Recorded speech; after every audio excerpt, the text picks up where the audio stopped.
At Kroger, we want our fresh produce to meet your expectations, which is why we're dedicated to doing up to a 27-point inspection on our fruits and veggies, checking for things like scarring. In fact, only the best produce like zesty oranges and crisp carrots reach our shelves. Because when it comes to fresh, our higher standards mean fresher produce. Kroger, fresh for everyone. Valentine's Day is almost here, and we can help with everything from a romantic dinner to floral bouquets, chocolate-dipped strawberries, and so much more. Happy Valentine's Day.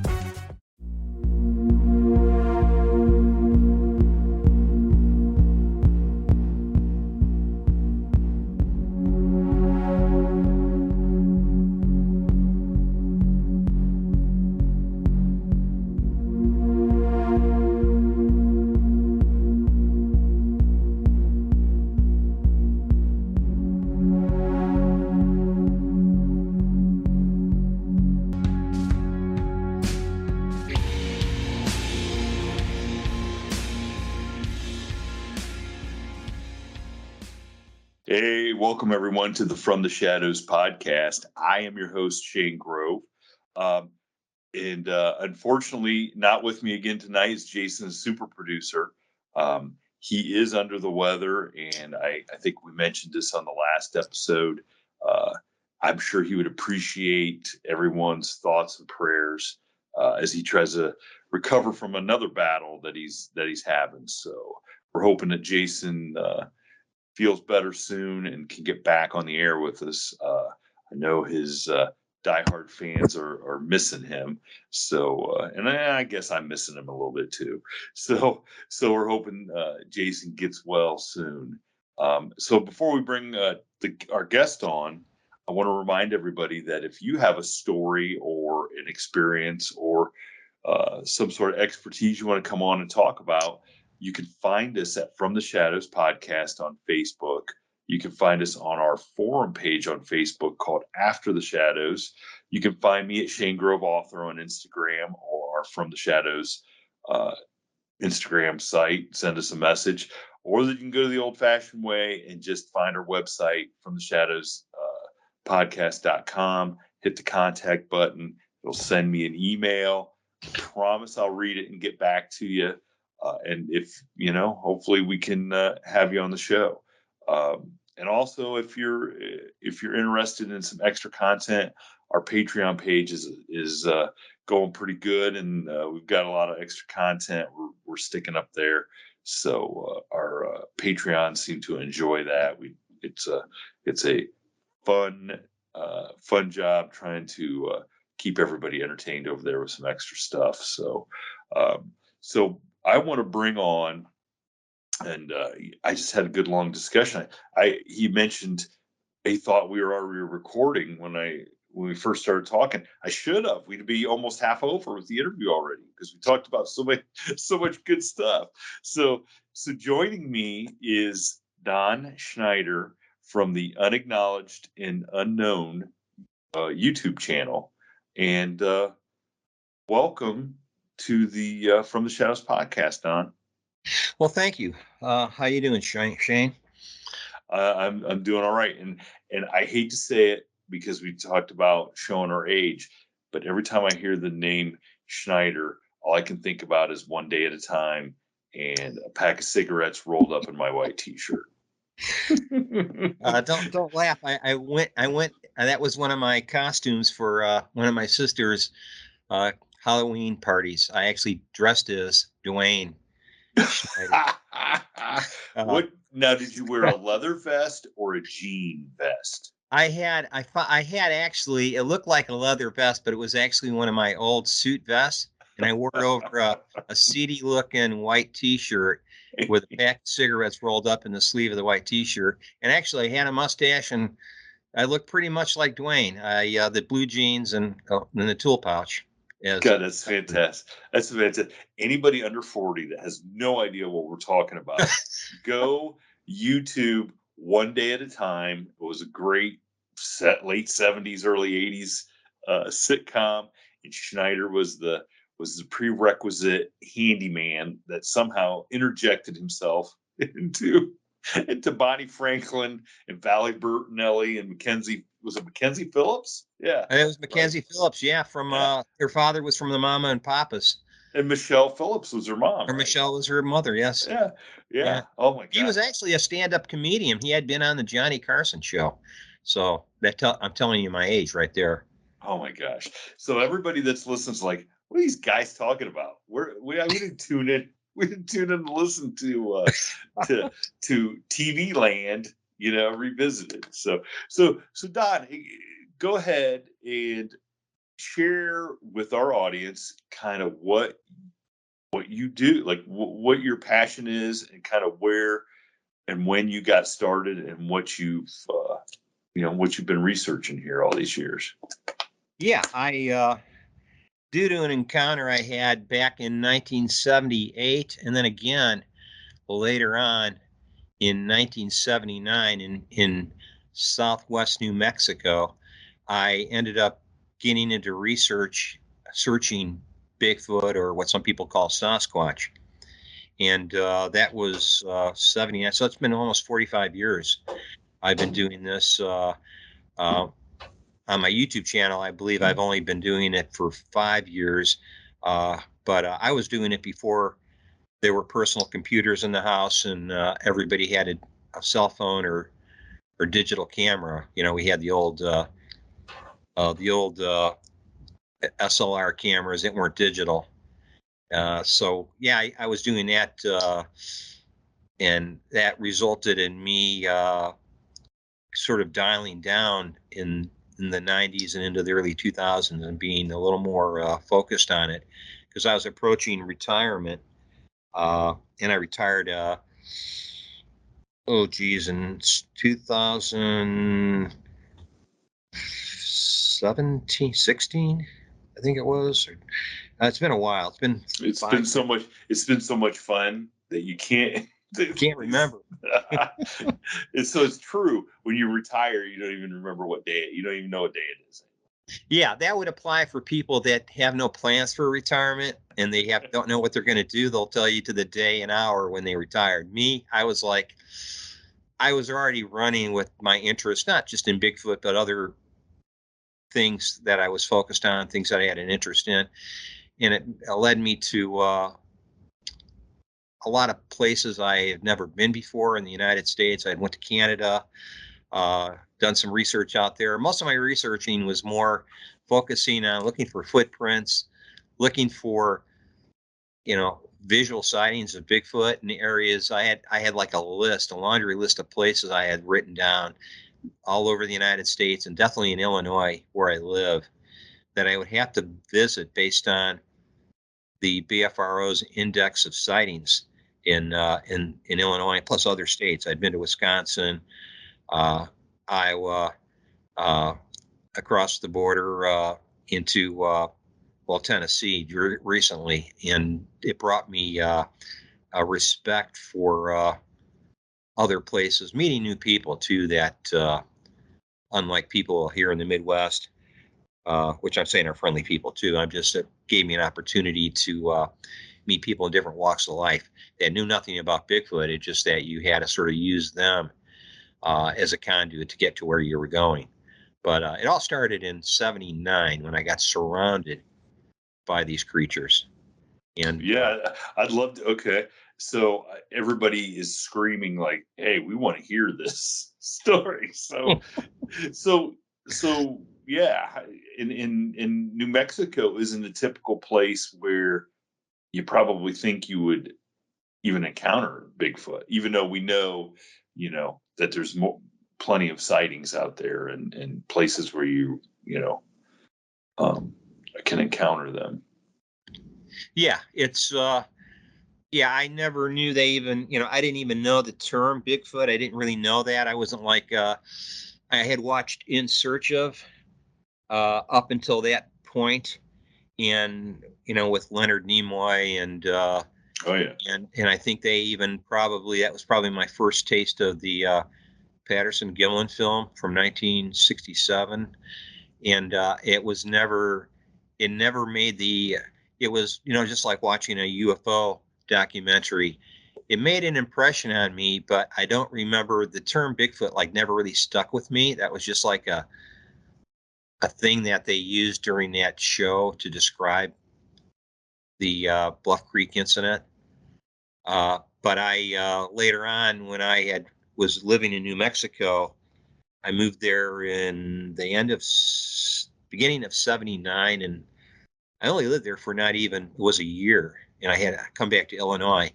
But during that time, I worked weekends for a rancher, and he had a ranch in a town called Cliff, New Mexico, near another smaller community called Gila.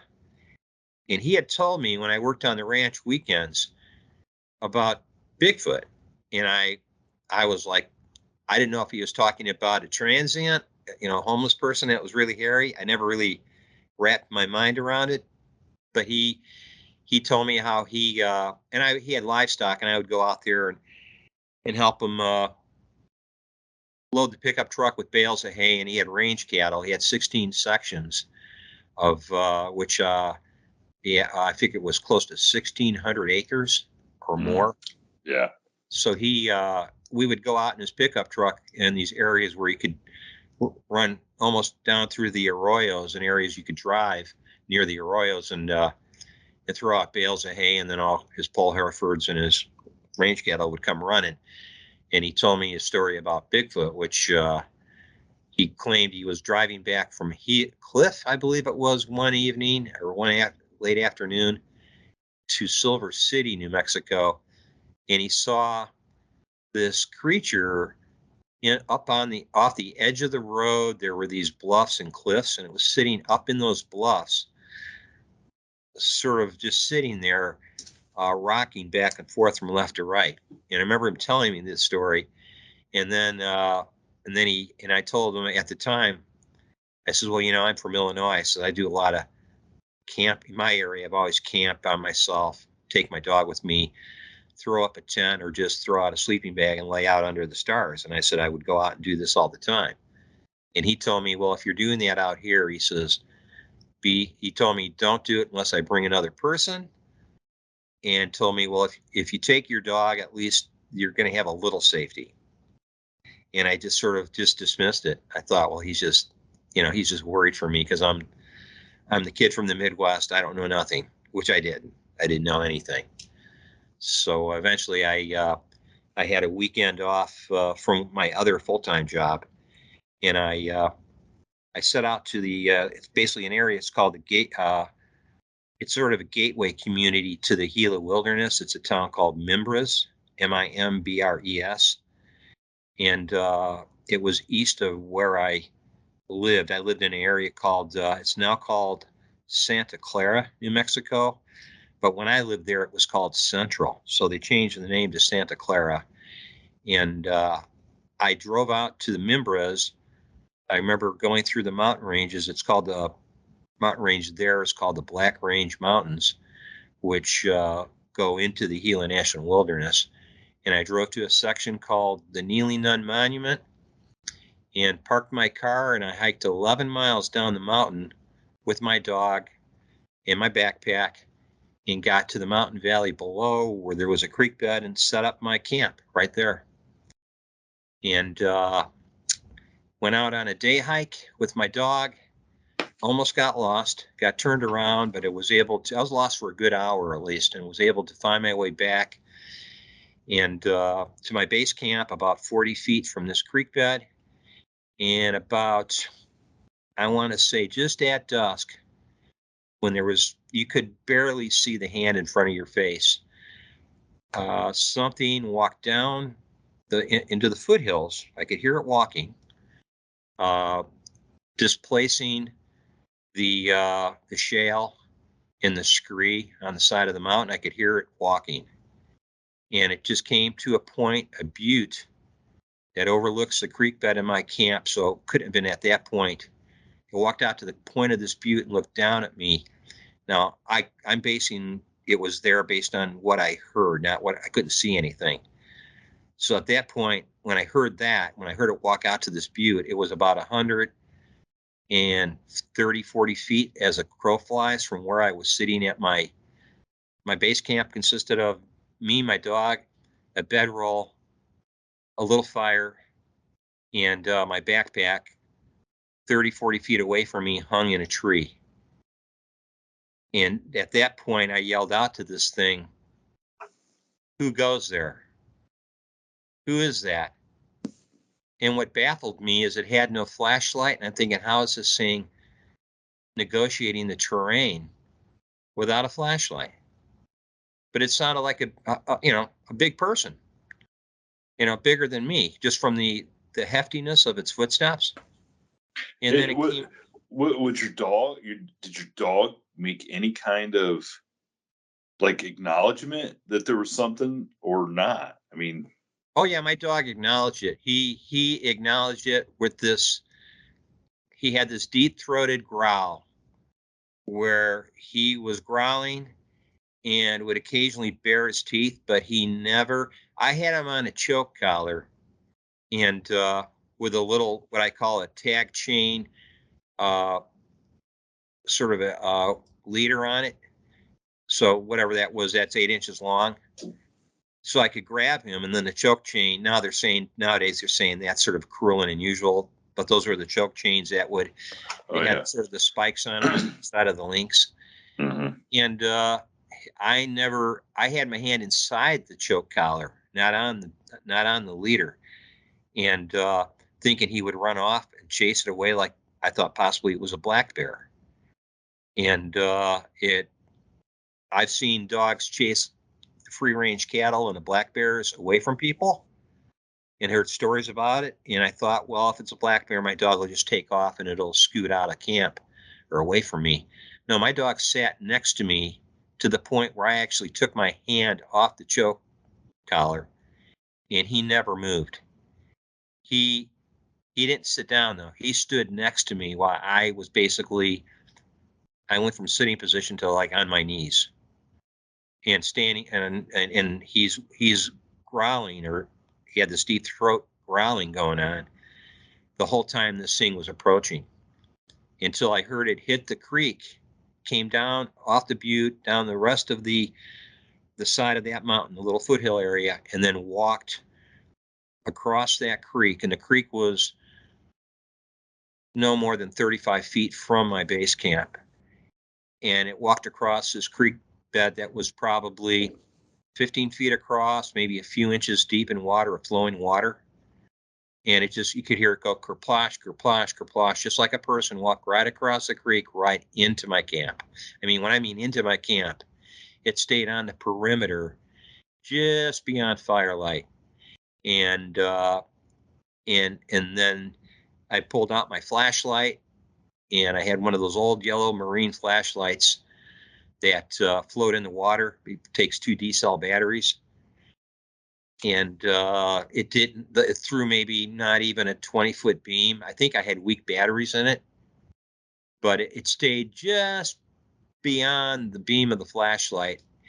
And I, at one point, did see an outline, a shadow that I estimated was 6.5 feet tall, at least, behind some scrub oaks, which were probably no further than, I had these scrub oaks in a perimeter, or along with cactus, in almost a 25 to 30 foot circle around the clearing where I camped. And that's specifically why I took that spot. I didn't want to be into the scrub oaks and into the cactus, the snake cactus. I wanted to be sort of clear of that area. And this thing, now I'm assuming the whole time it's just this one individual, circled me. I'm assuming it circled me the whole night. This went on to like 4:30 the next morning until it left. And when it left silently. It didn't it left like a ninja. Like it left, I could not hear it leave. But when it walked in and it was circling me, I could hear those footsteps, the scrunching, the heavy breathing. And my dog would change positions. It would be at my 12 o'clock. Then it would be at my 6 o'clock. Then it would be at my 10 o'clock, then my 3 o'clock. So my dog was constantly changing positions, and actually rather quickly. So I came to the conclusion later on. I said, there's no way this thing could have moved that fast. There's no way it was moving in circles that rapidly around me. So I came to the conclusion there was probably at least 2 to 3 other individuals total. So that was, and that went on until 4:30 in the morning, where I was just basically, I had a drop point buck knife. I took it out of the sheath and I held on to it that entire night because my gun was in the backpack. I put my gun in the backpack, forgot about it, and hoisted it up into a tree. So I wasn't about to walk out there to the tree, which was actually where this thing was, one of the points where it was circling. It would have put it under that tree where my backpack was. Was there? Did you have food in the backpack? I Yeah, assume you that's had to why I probably hung have- it, because I was worried about black bear. That area has black bear and coyotes and cougars and everything. So the whole time I'm thinking, God, this black bear is, standing on its hind feet behind the scrub oak and walking bipedally, and you could hear it just like there was a sense of like it had not emphysema, but like it had some kind of lung conditions, like it was breathing. You could hear it breathing really loudly. And I've been around black bear, and it didn't sound, black bear will sort of snort and make a sound like it's a blowing sound. It wasn't that at all. It was totally, I thought somebody had just a lung condition, like they had angina or emphysema or something, and you could hear it. And my dog was just like, he would not go after it. And I just followed my dog's lead. When it would change position and look to its left, it would reposition himself, my dog would, and then I would turn. And this went on from 9:30, quarter to 10, till 4:30 in the morning, when I finally was able to let my guard down.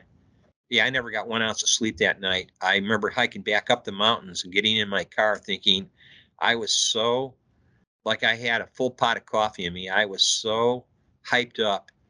I had no problem driving whatever it was, the 45 minutes, an hour to get back to my house. Under normal situations, I would have fell asleep at the wheel, being up all night. But no, I got home and I was like processing it for days and weeks afterwards. So, now, did you relate this story to your boss? The guy I worked for weekends, my part-time boss, he was a rancher. I mentioned to him I had gone camping with my dog, but I was too embarrassed to tell him that I had visitors that night. And he told me, after I told him, I said, I'm camping this weekend. And he had known I was going to be there like Friday night and Saturday night. Because when I got off my day job, I think I took half a day off on a Friday or whatever on my day job, but I was going to spend Friday night and Saturday night. Well, actually, I came home Saturday morning. I wasn't about to spend a second night there. So I told my boss about it. He goes, so did you spend 2 nights there? I go, no, I just spent 1 night. He goes, so he wanted to know the rest of the story. And I go, I just didn't feel like spending these, I felt like I had screwed up and he had warned me about that. And I wasn't about to tell him, I did something dumb. And he said, so you only spent a night? And I go, yeah. He said, did you go by yourself? And I go, well, I took my dog with me. And his comment was, well, at least you had your dog. But he says, I wouldn't advise you doing that again. So I think he suspected something was going on. I never got to tell him the rest of the story, that I had visitors. I held on to that secret for, 30 years, at least 30 years. It wasn't until 8 or 9 years ago, I finally told my wife and my kids. I felt, I don't care now what people think. I'm getting old. I don't give a shit excuse my French, what people think. And I'm just going to say, hey, this is what happened to me.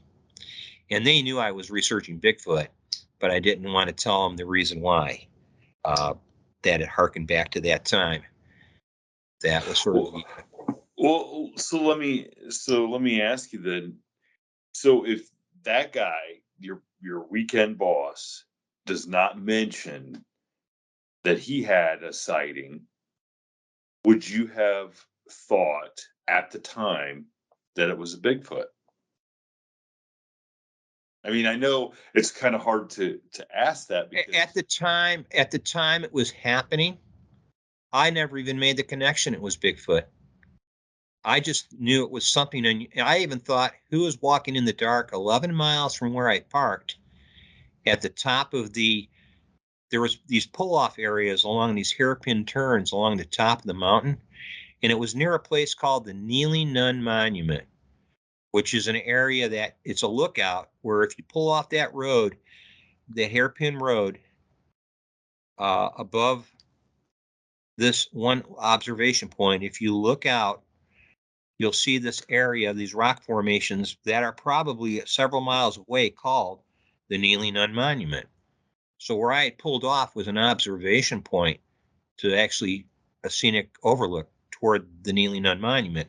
And I hiked down those mountains, those particular Black Range Mountains, to that area. But I had never made after you told me that story, I never once thought Bigfoot were, in that area, let alone I didn't necessarily, I thought it was just a rancher tale, just like they tell stories. And he had told me multiple stories about how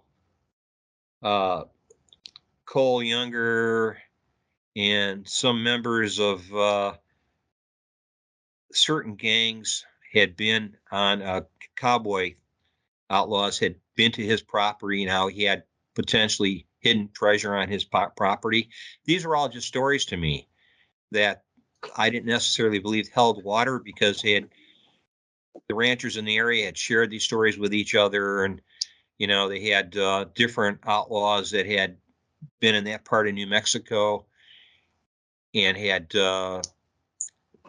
hidden their booty, hidden their cash. And I always thought, was that Billy? Was that Billy the Kid? Billy the Kid, not the. But he mentioned Billy the Kid, and there was another one. Trying to think that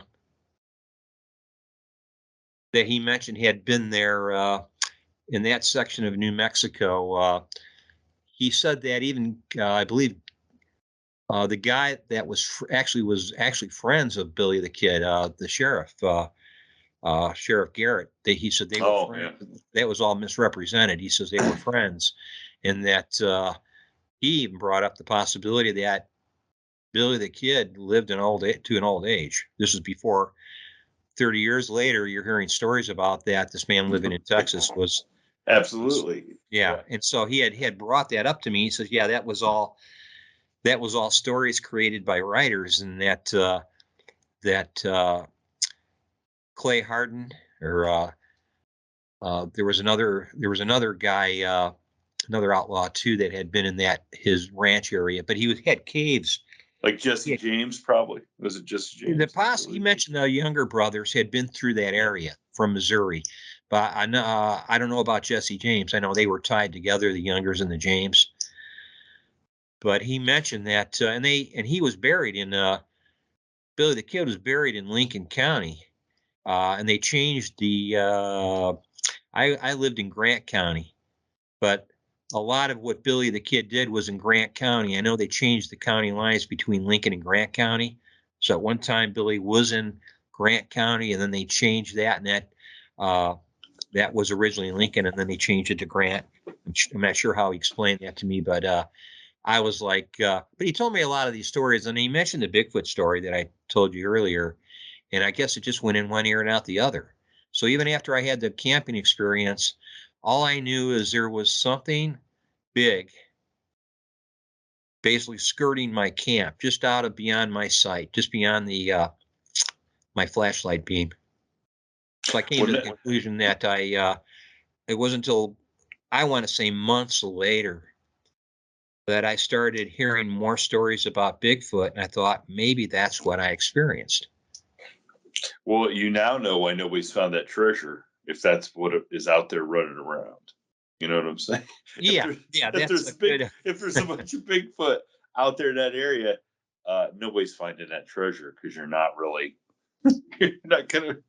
Well, this area where I was at, Shane, in the Black Range Mountain, at Black Range Mountains are the gateway to the Gila Wilderness, and in that area, you have the Gila cliff dwellings, which are where the Anasazi, these ancient Yeah. people, had these cliff dwellings, and where I was camping, that area is riddled with Anasazi ruins, pottery, and people that are claiming to be that are people that in the archaeology business have claimed that ruins or relics that either are from descendants of the Anasazi or preceded the Anasazi are all throughout the Gila Wilderness area.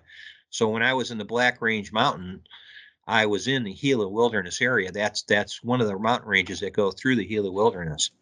And I missed the opening to visit the cliff dwellings there when I was there because I was working, like I said, a full-time and a part-time job.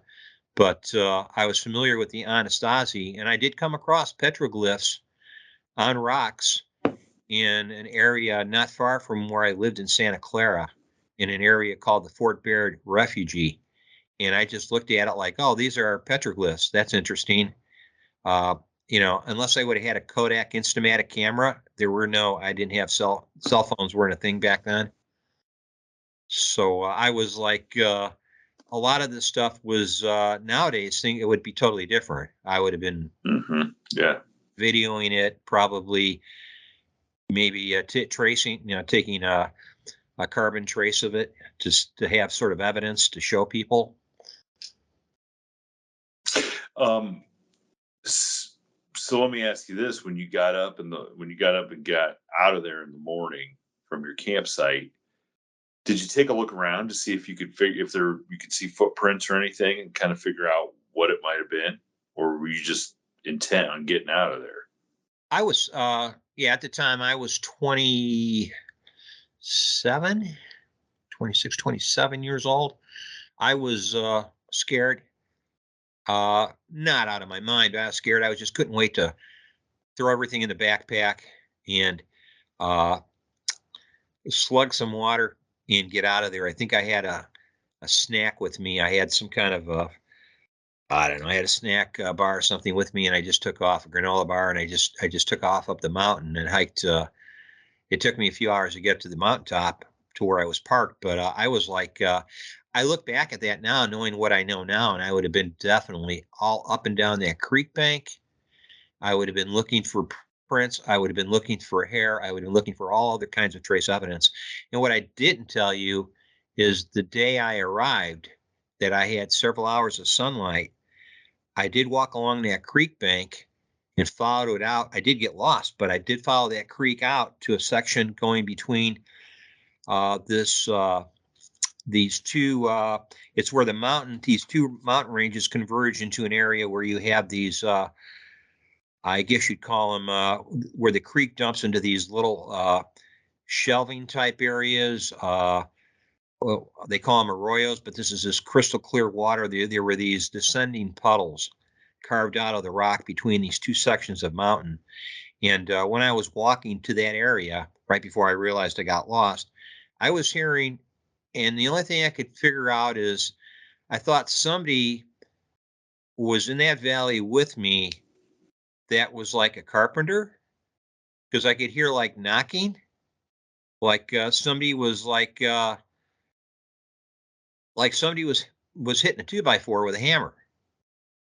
And that's what I thought. And I would look around intensely into some of these trees that were bordering this creek bed within 20 to 30 yards from where I was standing. And I could hear the knocks coming out of there. And I was like, what's going on? I was like, I'd look and then the minute I turned away, the knocks would occur again. Now, looking back at that, I realized, because now I've recorded wood knocks and it's no big thing. It's like, it comes with the territory if you're researching Bigfoot. So, but back then I was like, who's over there? I thought there was another camper down there like me. And he was like, I don't know, knocking on wood with something. And now I know that wasn't that at all. Yeah, I mean, how many times have you gone camping and knocked on wood? You know what I'm saying? Unless you were trying to, do something for Sasquatch. I mean, Yeah, well, I couldn't conceive who would be down there that walked 11 miles down the mountain from Mhm. the pull-offs where they get parked, would come down there and be in there with, I'm thinking, what are they doing? Knocking on wood? Are they like sawing trees down and they're going to carry them back up to the mountaintop, or what? I was like, what? I was trying to reason it out, and I'm thinking I didn't come up with an answer. And then later on, I realized, years later, when I started hearing other people's audio recordings of wood knocks, and then I started hearing them in Illinois, power knocks, so loud you could tell they weren't gunshots, but they definitely were as loud as gunshots. And I've got several recordings of those type of wood knocks, and even the subtle ones where they're just gently knocking and they're close by. I've had that happen, and not squirrels, not blue jays, nothing like that. And yet back then I was just totally new, unaware of what was going on. I mean, this was only not even a little over 10 years after the Patterson Gimlin film came out. Well, and I think everybody, from that era, that's their benchmark is the Patterson Gimlin, the Boggy Creek movie, In Search of.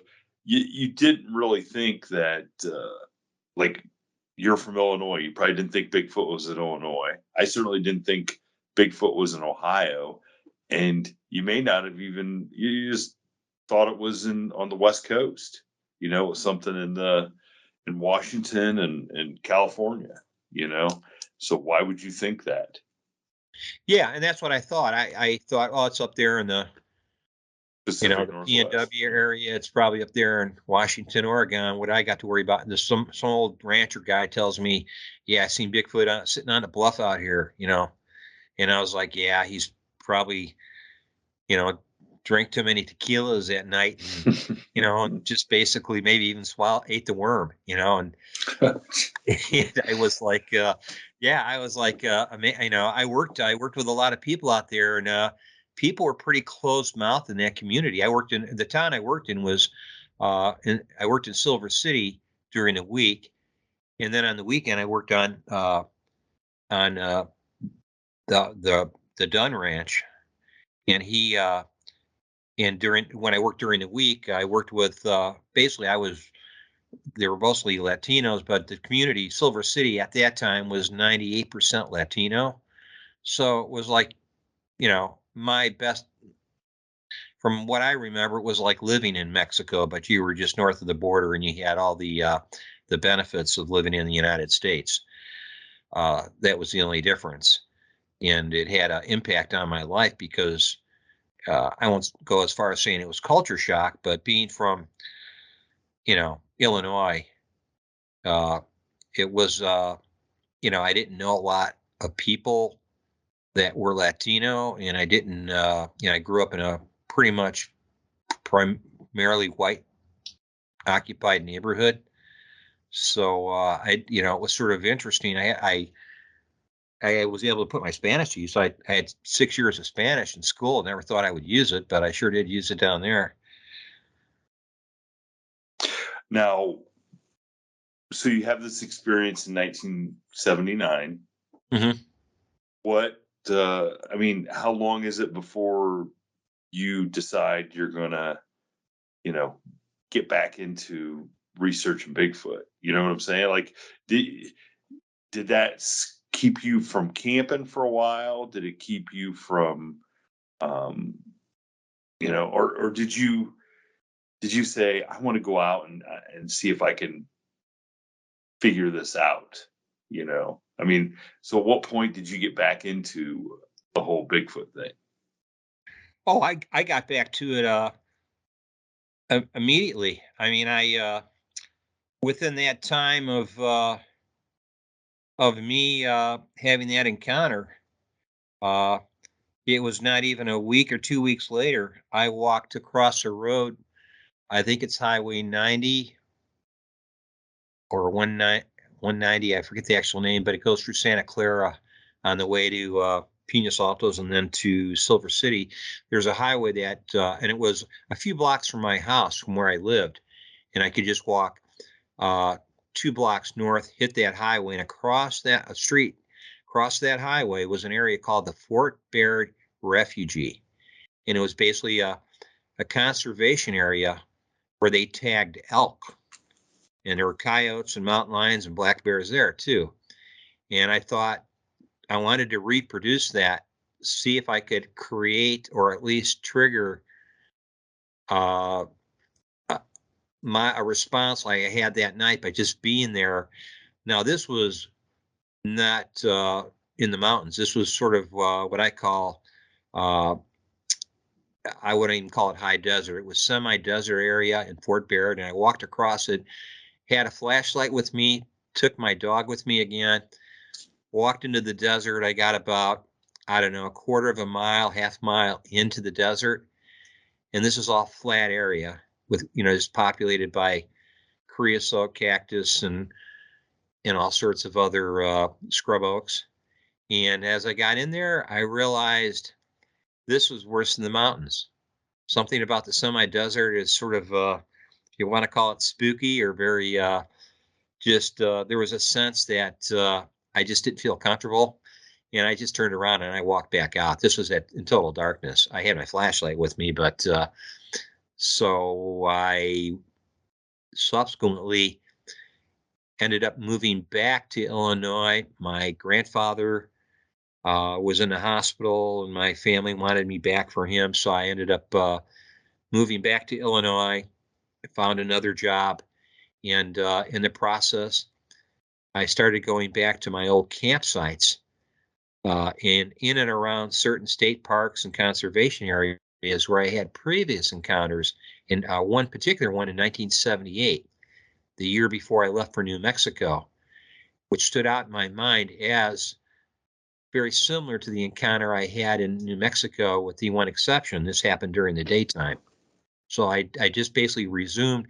I was like looking for these creatures and their trace evidence, their footprints, not knowing what I should be doing. I was just basically an amateur.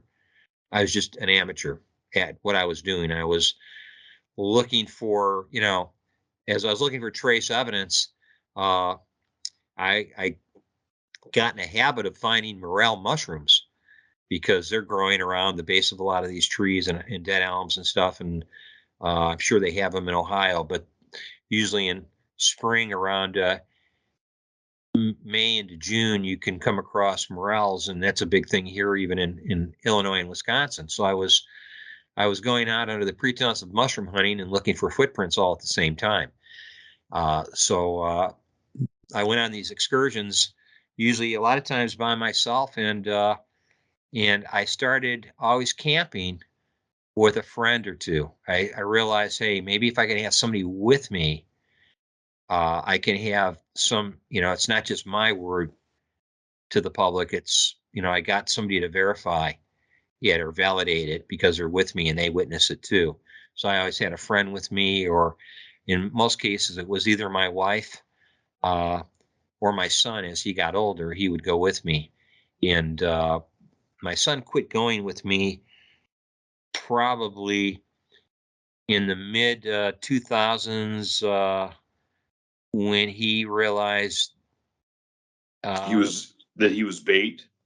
That he was scared. Yeah, he was scared. He was scared.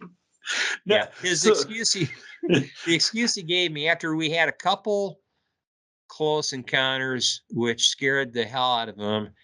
And his comment to me one night, we had this tornado come through, and right before the tornado hit, we were in northeastern Iowa. This would have been, I want to say 6 years ago.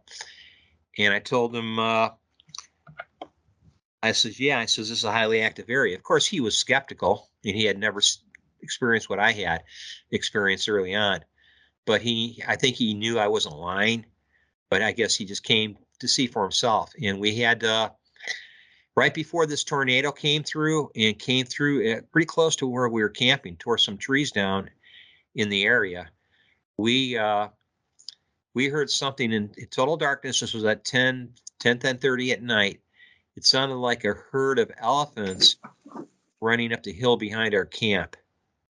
And the first thing my son says to me, he says, what are all those people? Why is there a bunch of people running up through this timbered hill without flashlights? And I told him, I says, those aren't people as you know them, is what I told him. I said, those aren't, because he says, well, there's trailers down there. Why would people be out in total darkness in the hills, the forested hills behind our camp, just running like a herd of buffalo through those hills? And I said, those aren't people, our kind of people.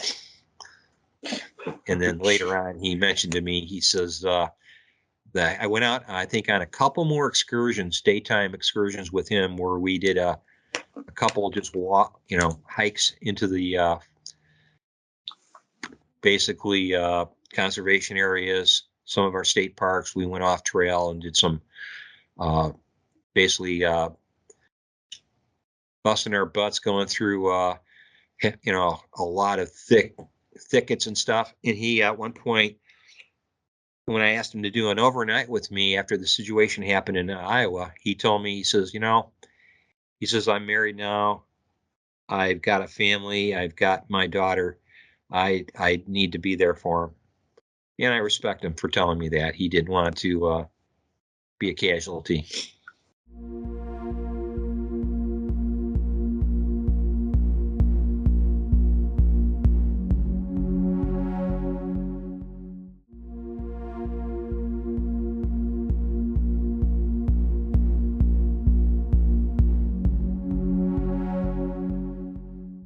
You said your wife went out with you. Did she just think you guys were just out camping and hiking and stuff? Well, recently, no, I never told her. We would go camping, and meanwhile, I'm doing this investigation, listening, looking for trace evidence. She would always ask me what I'm looking for, and I would always tell her, I'm just seeing if there's coyote tracks on the ground. I always had some kind of answer. At some point, I finally came clean, like I told you. I believe it was after 30 years of keeping the secret. I just told her what happened to me in New Mexico, and then she, at that point, she sort of became an enthusiast. She was like, "Oh, I'm interested now." So then, when she would go out on these daytime excursions, these hikes, she would hear the audio. She would hear the sound. She would hear wood knocks, growls. What sounds like people talking in a distance, unintelligible language of some sort, and she would even find tree structures, stick structures, and point them out to me. So she became sort of an amateur investigator early on, and but then, of course, as we got older, it tapered off. We have grandkids now. We have to keep an eye on for my kids, and I don't get out in the field in the winter as much as I used to, like it is now. And she definitely is sort of, even though she's interested in it, she doesn't, she's like, no, I'm not going to, well, she's coming up on knee replacement surgery, so she doesn't really want to go hiking in basically bushwhacking, because usually I don't stay on trail. I usually go off trail at some point and follow the evidence. And it's given me quite a lot of, I'll put it this way, exciting occurrences happening when I do that. Like rocks being thrown at me, sticks, followed up immediately by wood knocks if I don't turn around and leave. Usually the rock throws are an indication, hey, you're coming too close. And they're pretty nice about it. They throw the rocks just enough to where it comes close enough to make you realize, yes, something just threw something at me. And if you proceed, you'll usually hear, as it did recently with me, within 30 seconds after I continued, I heard a double wood knock, which was like, I'm right here, I'm 40 feet away from you. And at that point, that was my signal to just turn around and leave, because it's been my experience that I've seen them already now on thermal. I've seen them crawl into camp on all fours. A couple times I've seen them walk within 12 feet of sitting next to my friend in the middle of the forest one night, and one walked within 12 feet of him, and I was sitting right next to him. And I saw it and I go, Dave, one just walked right past you.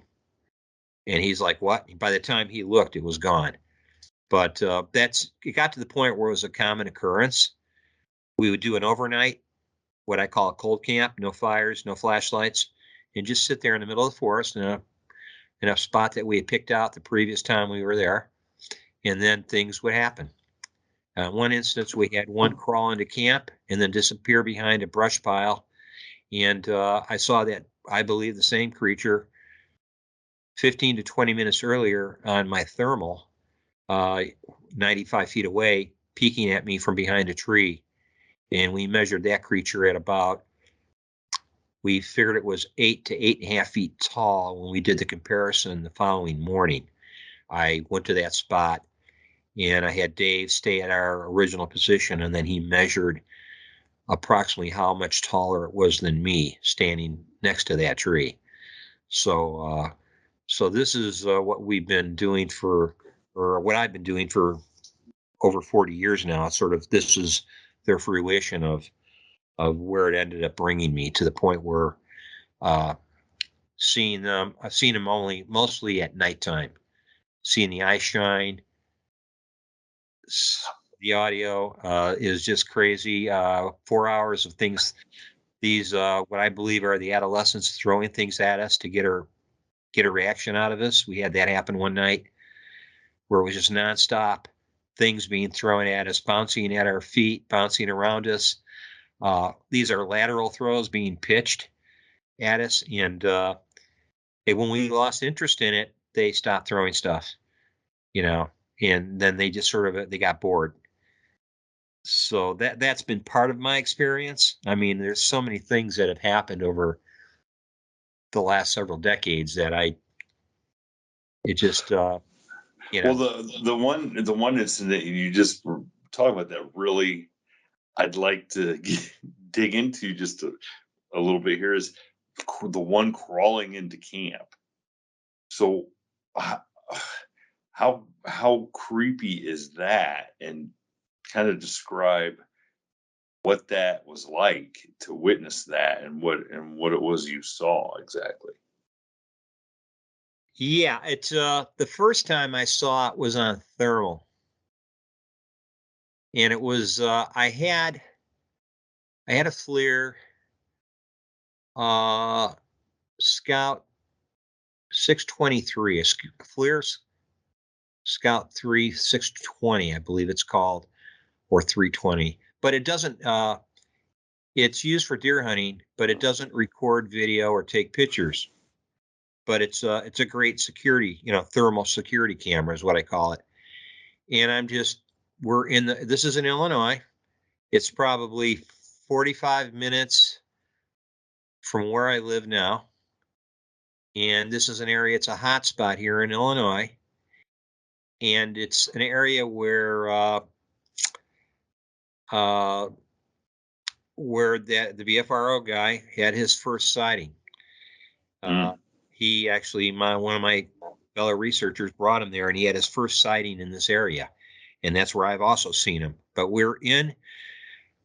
this is my first thermal sighting of the creature there. We're sitting in private land, privately owned land. We're sitting, there's a deadfall of a big log laying on the ground, probably 2.5, 3 feet in diameter, root ball and everything exposed. And we picked that spot. We had seen it a previous day excursion, and we said, let's come back and set up a nighttime. And we call them cold camps. So me and my friend Dave, we went in there. He's a Native American guy, and we went in there. And when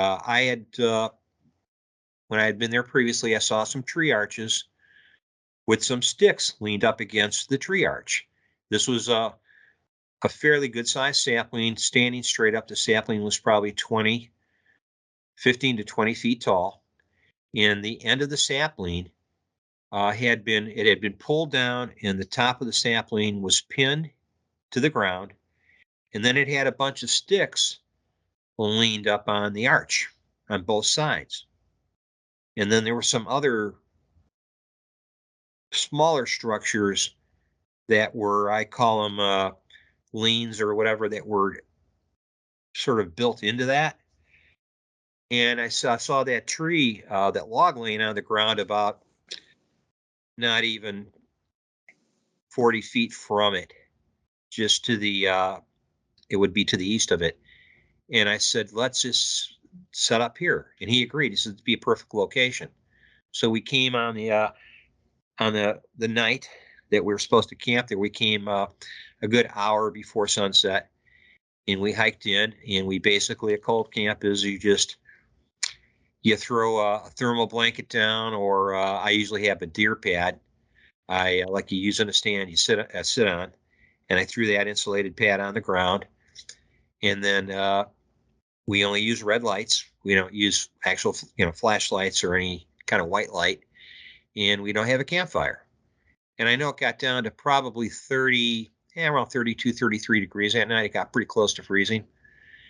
So we're sitting on the ground, and this is during the fall, where I found spring and fall are the most active times, at least here in Illinois. So we're sitting on the ground, and I'm looking through my FLIR at about 12 o'clock. And I see I'm panning from right to left, and Dave's sitting next to me. He's sitting to my left. And so we have this backrest of this giant log, and I'm scanning from my right to left. All of a sudden I see this probably not even 25, 30 feet from me. The weeds at that point were 2 feet tall, 18 inches tall at best, and just thick, brushy weeds. But, you could, during the daytime, you could see through the weed bed pretty easily, but at nighttime you couldn't. So I have my thermal, and all of a sudden I see what appears to be the top or back, what appears to be the haunches or buttocks, and these humps where the shoulder would be. And then, of course, like I said, what would be the hump, the other hump or butt, where you would think the top of the thigh was, but that's all you could see. But as it was crawling on all fours, I call it spider crawling, I could occasionally see the upper part of its arm and the upper part of its thigh as it was crawling. And it was so silent. And I took my thermal away from my eye several times and could not see it. But I could hear just the light, just barely, like something crawling on the leaf litter. But if you didn't pay attention to that, you would assume that was just the wind doing that. But it was ever so quietly being done. And as I look back through my thermal, it was moving relatively fast. It was about, if you were at a fast walk, that's what I would say the speed it was going at. So I'm watching this thing crawl from our right to our left. And as it goes to the left, it's getting a little closer to us. And I immediately take the thermal and I go, Dave, look right here where I'm pointing this. And you could see probably your hand in front of your eye. You had enough starlight where you had, your nighttime vision a little. I gave it to him. He looks and he goes, yeah, I see it. It's crawling. He goes, what the hell? There's no head. And I'm going, I know. I can't see a head. He goes, and there's no tail. And I go, I know. He says, that's not a cougar. And I said, I know, you would see the head. You definitely would see the tail. We didn't see any of that. So Dave followed it, and it went to our left, and it went to a ravine between these two hills. And right in between that ravine was a brush pile of wood that had fallen down from the top or slopes of that hill. And that wood had accumulated in the ravine between those two hills, what I call a wood pile, but it was all natural. He followed that thing crawling on all fours behind the wood pile, And he's describing it to me, and I'm like I'm trying to grab the FLIR out of his hand, like, I want to see it, because I was excited. And he's like, it just crawled behind the wood pile, it disappeared, and he says, now I see its head pop up above the wood pile, and it's looking right at us. So that was one of the experiences we had, and we were, and like I said, we had seen, I want to say, a half hour, 35 minutes before that, we saw what we assume might have been the same creature 95 feet ahead of us at our 12 o'clock, peeking out from behind this big tree. The tree was probably easily 12, 13 inches in diameter. And it was sort of funny because it would peek out from behind the tree, and yet you could see its left forearm and hand around the left side of the tree in front of it. And then you'd see the rest of its body leaning out to the right, and you would see its head, part of its chest, shoulder, all the way down to its hip and upper thigh. And then at that point, you couldn't see any more because of either the weed line, or we finally found the next morning that it was actually because that section of ground was below level where we were standing. There was sort of a little gully there, or a spot where it bottomed out a little. So I'm looking at that thing through the thermal, and at that point I handed it to Dave, and he saw it too. When he saw it, it stopped. It was leaning out to its right, looking right at us. He says then it stepped away from this tree to its right, did an about face, and he says it walked away, directly away from us, and he made the comment about it having this big rear end. And he mentioned a celebrity's name, and I'm not going to say it because it's got a big end, but just like a big bottom like this, and I'm not going to say her name because I don't want to get you in trouble. And I was like, what? He goes, yes. He says he's got it. It has this huge butt. As it walked away, you could see its buttocks, and he says it was huge. And we estimated, it's 6.5 feet tall. It's a little taller than us. Well, the next morning when we went in there, we got to that tree, we actually walked down a little in elevation to where that tree was. It was like below the rise from where we were sitting. So once we did the estimation, the comparison, we realized, this thing was a lot taller than we thought. It was 8 to 8.5 feet in height. So that then was forever known as the Sir Mix-a-Lot sighting.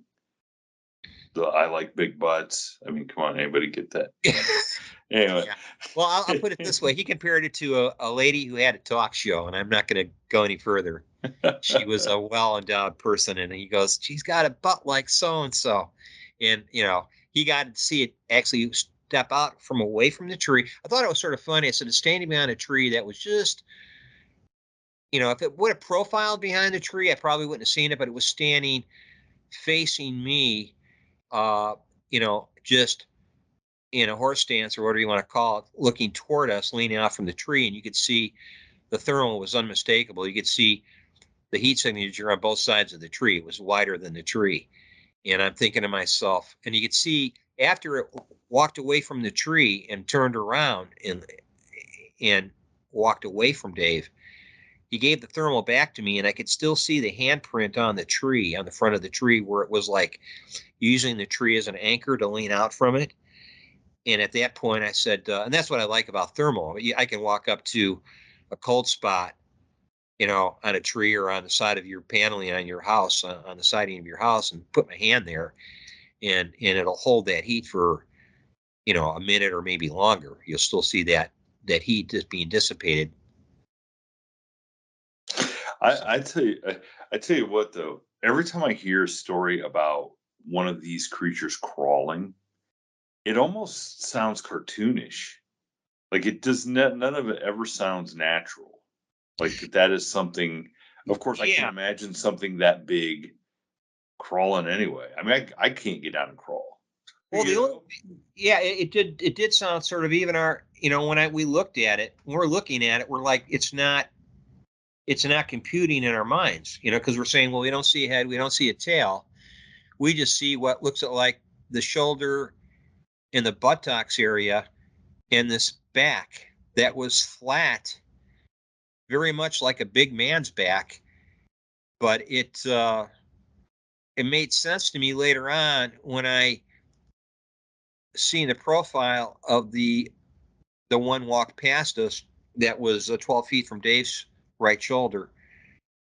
And I saw how its head was sort of sitting between its shoulders, but below its shoulders. Like their head is like there is no neck. Hmm. And this was a smaller one. This one couldn't have been any taller than me, 5'10", but it was thick from front to back. I mean, it was thick. It was no taller than me. It easily outweighed me by 100, maybe 150 pounds. It was like a 5'10" fullback that weighed 290, or even over 300. But that's when it made sense. I said, oh, wait a second. And then I thought about all the other eyewitness sightings that I had seen in documentaries, descriptions, pencil drawings, and sketches, where the head is sort of placed a little forward of the trapezius muscles behind your neck, and then sort of below the shoulders, slightly below the shoulders. They're not like their head is not perched on the top of their shoulders like ours are. And so that made sense. When it was crawling, its head was there. You just couldn't see it. It was below the weed line. So, that's the first thing I thought of. It was crawling on its hands and feet. And then I thought, well, that would make sense, because then later on, several months later, we went back with a third man to an area not far from there, probably not even 100 yards from that location, closer to the creek bed. And we had another crawler come directly into camp. This time we saw it with our naked eye. And it came in from a ravine just east of us. There was a ravine that follows the railroad tracks. And then this ravine is the runoff ditch or runoff ravine that drains water into this creek. It walked down this ravine. Now, we figured all this out the next morning when we went ahead and we researched, investigated where did it come from. But we're sitting again at the base of another fall down log with our backs against the log, and the third guy was behind us on the other side of the log. He was already in his bedroll, and it was like 18 degrees that night. It got pretty cold, and we're cold camping. And again, I have my night vision, my FLIR, and I think the other guy, Mitch, had his night vision, but he wasn't using it. He was rolled up in a sleeping bag and getting ready for the night.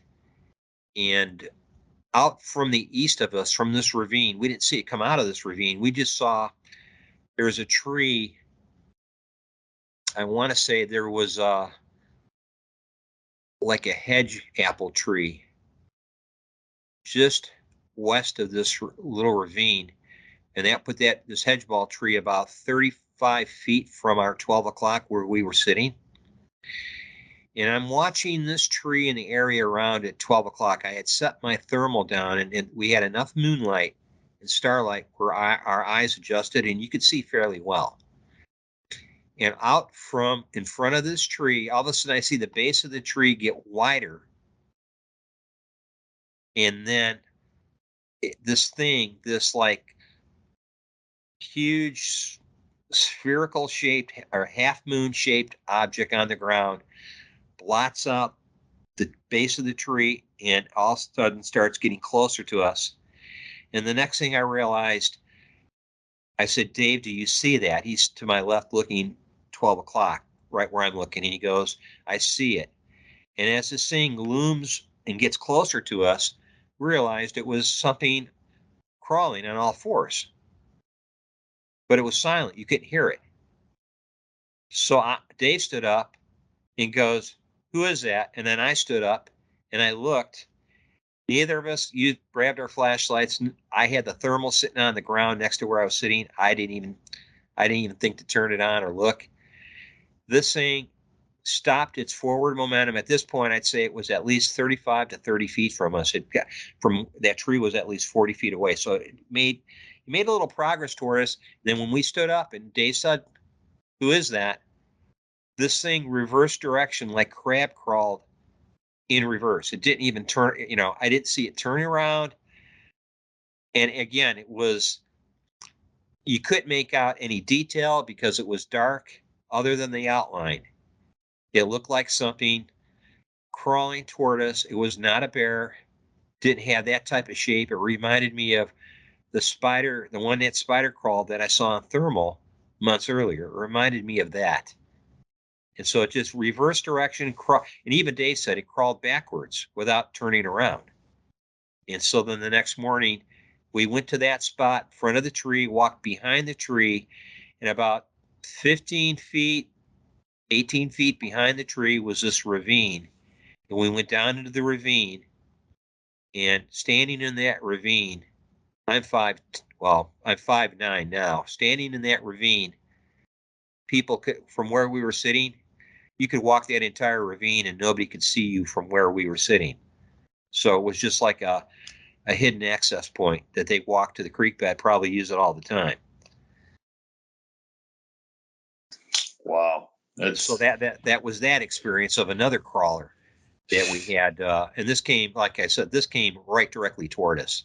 It wasn't like the other one that was going from right to left and just sort of skirting where we were at, just sort of checking us out. No, this one was, had we not said anything or not seen it, I believe it would have probably came right up to us.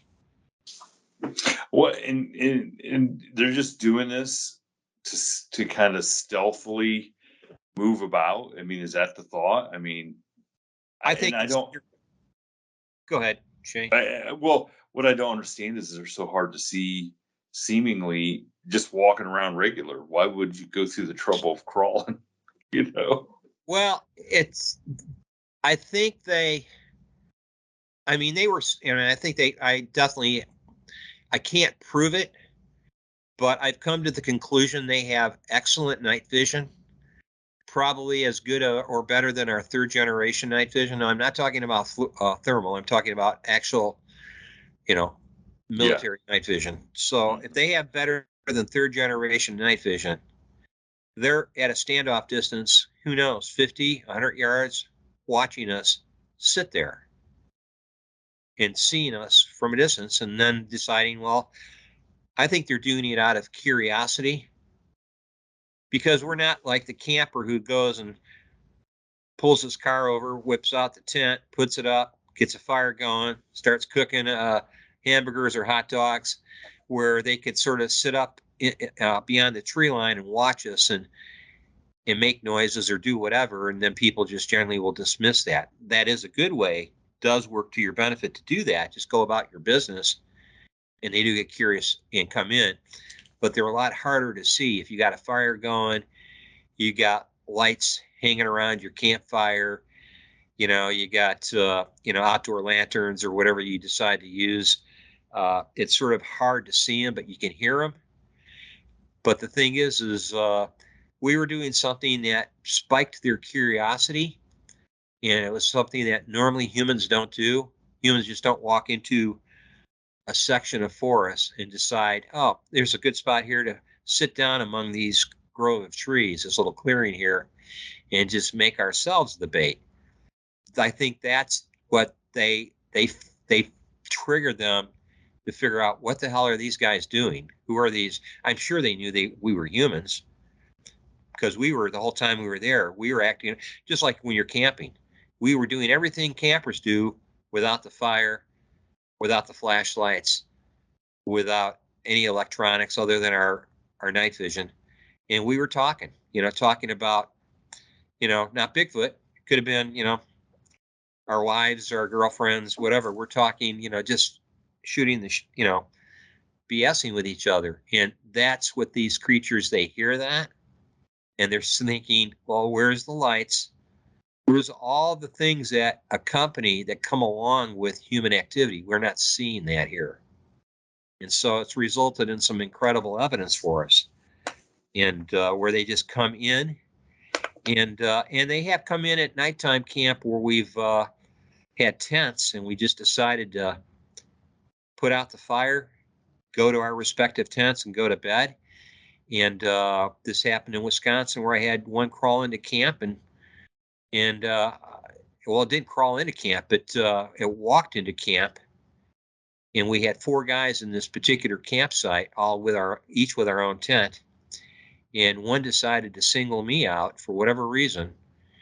And at 3:30 in the morning, I heard thump, thump, thump, footsteps walk up right to the back of my tent, push me through the back of my tent, and roll me over onto my stomach. Now that's the first time I've ever had that kind of experience. And yes, I was shocked. Oh, God. Just shocked. I was shocked. Well, it was like my mouth popped open, my jaw dropped. In my mind, I'm thinking, should I let out like, hey guys, I didn't know. I didn't want to scare this thing off. But at the same time, I'm thinking, why, what is, and I had several paper bags. I stopped at the grocery store before we went camping, and instead of getting the plastic bags, I got some paper grocery bags. And I had 3 bags, double bagged actually, with groceries in them. I had like, I think a loaf of bread and some other things in one of them. The second bag I had, I think, a cooler, a small handheld water jug, and some other things, cooking supplies in there. And then I had a third bag, which had like aluminum foil and paper towels and stuff in them. And they were stacked along the rear wall of my tent. Well, the tent is a mountain tent. It only fits one. It's a 1-person mountain tent. So when you lay on your back in this tent, it's the footprint of usually a 6.5-foot tall man. That's about all you can fit in this tent. So when I laid on my back, my left shoulder is touching the rear wall. My right shoulder is touching the right wall, the front wall. And at that point, before this happened, which I think is the reason this happened, Shane, is a minute or minute and a half before that, I woke up and had nature call. I had to relieve myself. So I had to turn the tent light on, and I had to have a mason jar. And that was sort of my way of doing things. Instead of like unzipping the tent, walking out with a flashlight in the middle of the night, knowing there was activity in this area, I turned the tent light on, peed in the mason jar, put the lid on it, put it down, reached up, turned the tent light off, and I laid on my right shoulder with my back almost touching the rear wall. And it was within, I want to say, not even 20 seconds of turning that light off, that I hear the footsteps approach the rear of my tent. This thing walks right up, just like a human, bipedal. And the next thing I know, I feel what it feels like a hand in the small of my back, pushing through the ripstop nylon of my tent, just pushing through the tent, and it rolled me over it pushed me so hard, and it was gentle the way it did it. It kept pushing, and if this thing keeps pushing and I keep resisting, I'm going to lose. So I just let it roll me over. And it rolled me over to my stomach, and that's when I had the jaw, I wasn't scared, but I was like, I so badly wanted to unzip my tent. And by the time I would unzip my tent and unzip the rainfly, 2 zippers from that moment, it would have been gone. But then again, I don't know. So at that point, I was like, yeah, I'm just going to lay here and see if I hear anything else. And then it just, it walked away. I heard it walk off. Just thump, thump, thump, thump, just casual. And it was overcast that night. You couldn't see your hand in front of your face. And I'm thinking, what? No, my 3 other camp partners, my 3 other investigators, Who's walking around without a flashlight in total darkness? You couldn't see your hand in front of your face. Well, ironically, the thing that you think maybe drew it in is probably the lucky thing you did, because if I know if I was laying there in the tent and something did that to me, I'd probably pee in my pants instead of the mason jar. Just saying. I mean, that's pretty crazy. I'm sort of glad I did that before it walked up, because I think had I not, yes, I would have peed my pants. I don't even know. I'm just gonna say, I think that's a good story to end on, because I don't know how we're going to beat that. That's I don't know how we're going to beat that. I mean, I had confirmation of it the next day when I talked to some of the three guys I was camping with. I told them that same story I just told you, and one of them goes, "Well, wait a second. When that right around an hour or so before that happened," he says, within that same timeline, he says, "I heard something scratching on my tent."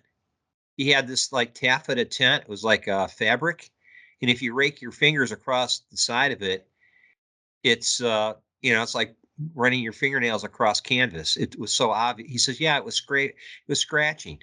And I go, "So my impression was there might have been possibly more than one in camp." And I came to the at least the conclusion that there might have been, they were young ones, that they were subadults or juveniles, and they were in there just like, they didn't mess with our food. They were just like, they probably went to all four of our tents and checked every one of us out.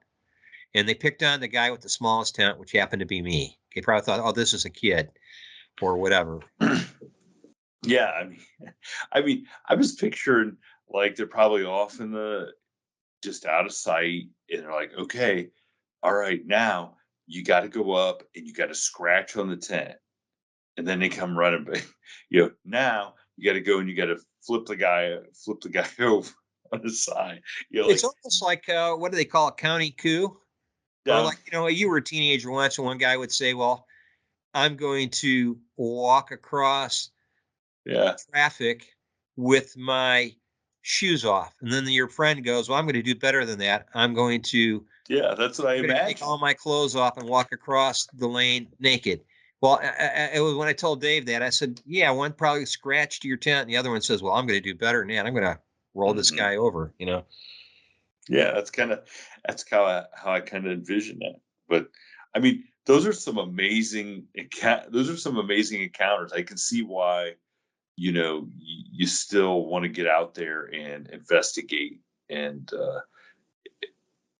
now, even though you're slowing down a little bit, but because you're experiencing some crazy stuff, and I can see how it kind of like hook you in to go and see what you can see next, or experience next.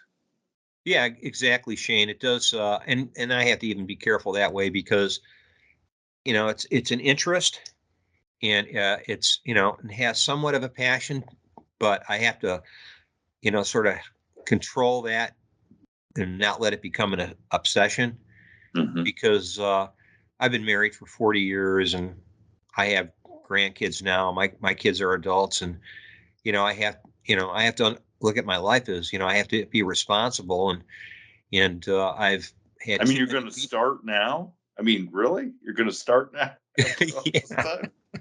But I mean, I've been sort of controlling it. When I first started going full into it, like really getting passionate, and I thought, boy, if it's taking away my family time and me, the critical parts of your life when your family's developing and there things are going on where you should be there. I was like, to have your own wife tell you, "Well, don't worry about missing this. Go off on your little adventure."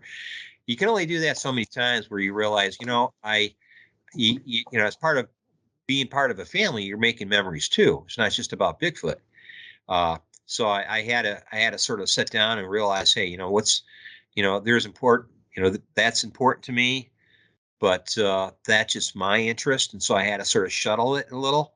I mean, even though those events happened, and it forever put emblazoned on my mind. Yes, I want to find out more, but I have to do it in a sort of responsible way and be careful that I just don't stupidly put myself out there by myself where I'm doing research even during the daytime without an inReach by Garmin, for example, or in case I get myself in a situation where I can't self-rescue. So as I've gotten older, I got to consider all those other elements.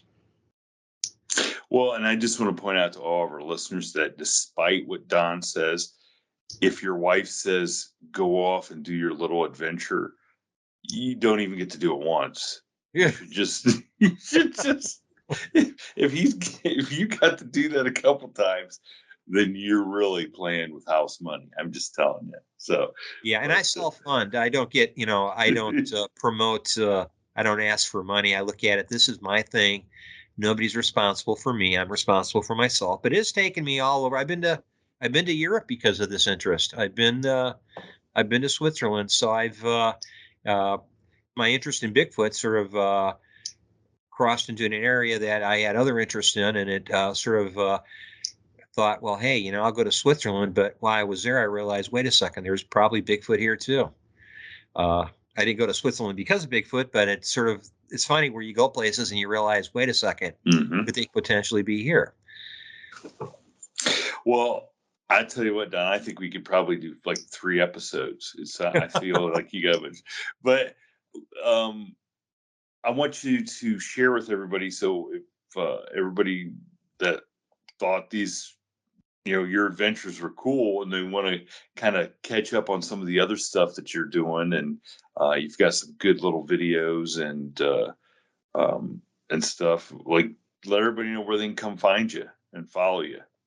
Yeah, you can find me on YouTube at Unacknowledged and Unknown, spelled exactly that way, not one word, 3 words, Unacknowledged and Unknown, and on YouTube. And on IG, Instagram, you could find me at D Schneider, U 52. That's U 52, which stands for Unacknowledged and Unknown. So, and then, of course, I've done other interviews and those respective channels. You can find me there, but they're too long of a list to name right now. But Shane's probably the first place you can find me on this recording. Well, I will tell you what, I certainly appreciate you coming on and sharing, basically your lifetime of experiences, at least the ones that we had time for you to share, because those are great. I mean, and I got to hand it to you. Like we said before I came on, I'm an enthusiast. The guys and girls that are out there really, boots on the ground, investigating, being out there in it, that's where we're going to find out what the real answers are to this subject. And my hats are off to everybody that gets out there and does that and sees the things that you've seen and still are eager to get out there and do it, because you got to have some nerve and you got to be a little crazy. Just saying. Yeah, I think I'm weird. We're all weird, I guess, for that. We're all weird into different things, but yes, you described that correctly. I tell people, don't let me convince you. I said, if what you see on my channel or anybody else's channels regarding evidence, their excursions inspire you, then go out there and have a game plan and actually have confidence and be inspired and don't be afraid. I mean, have fear, but again, what's courage? It's fear under control. That's what I always tell people. Now, when it comes to having a plan, though, I always remember the famous words of Mike Tyson. Everybody has a plan until they get punched in the mouth. So yes. Everybody has a plan until Bigfoot crawls into camp and rolls you over in your tent. So that's exactly. Yeah. I had no plan after several of those experiences. I had no plan other than to be amazed and then realize afterwards, have the recording, have the camera on, have your equipment running at all times. So I always take a ton of batteries with me, and still to this day, right when I'm doing a battery change, things occur, and I just want to kick myself, but it's just how things turn out. Well, like I said, Don, thank you so much for joining us and sharing your experiences. And hopefully everybody comes out, goes and checks out your YouTube channel and Instagram, and you can they'll see more stuff from you. So I appreciate you having me on, Shane.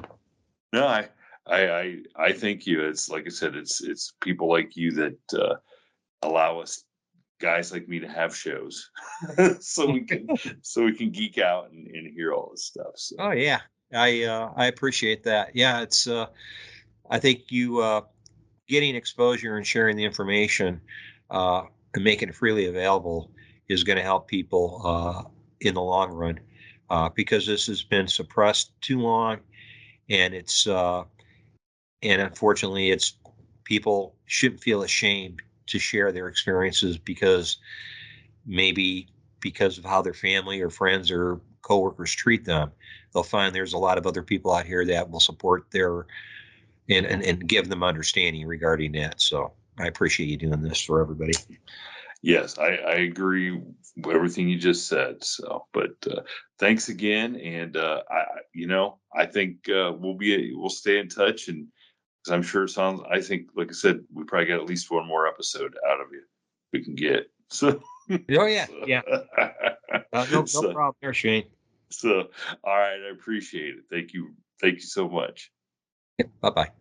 Thank you for tuning in to this week's episode of the From the Shadows podcast. Until next time, never shy away from the darkness or what may be lurking in the shadows. We are out.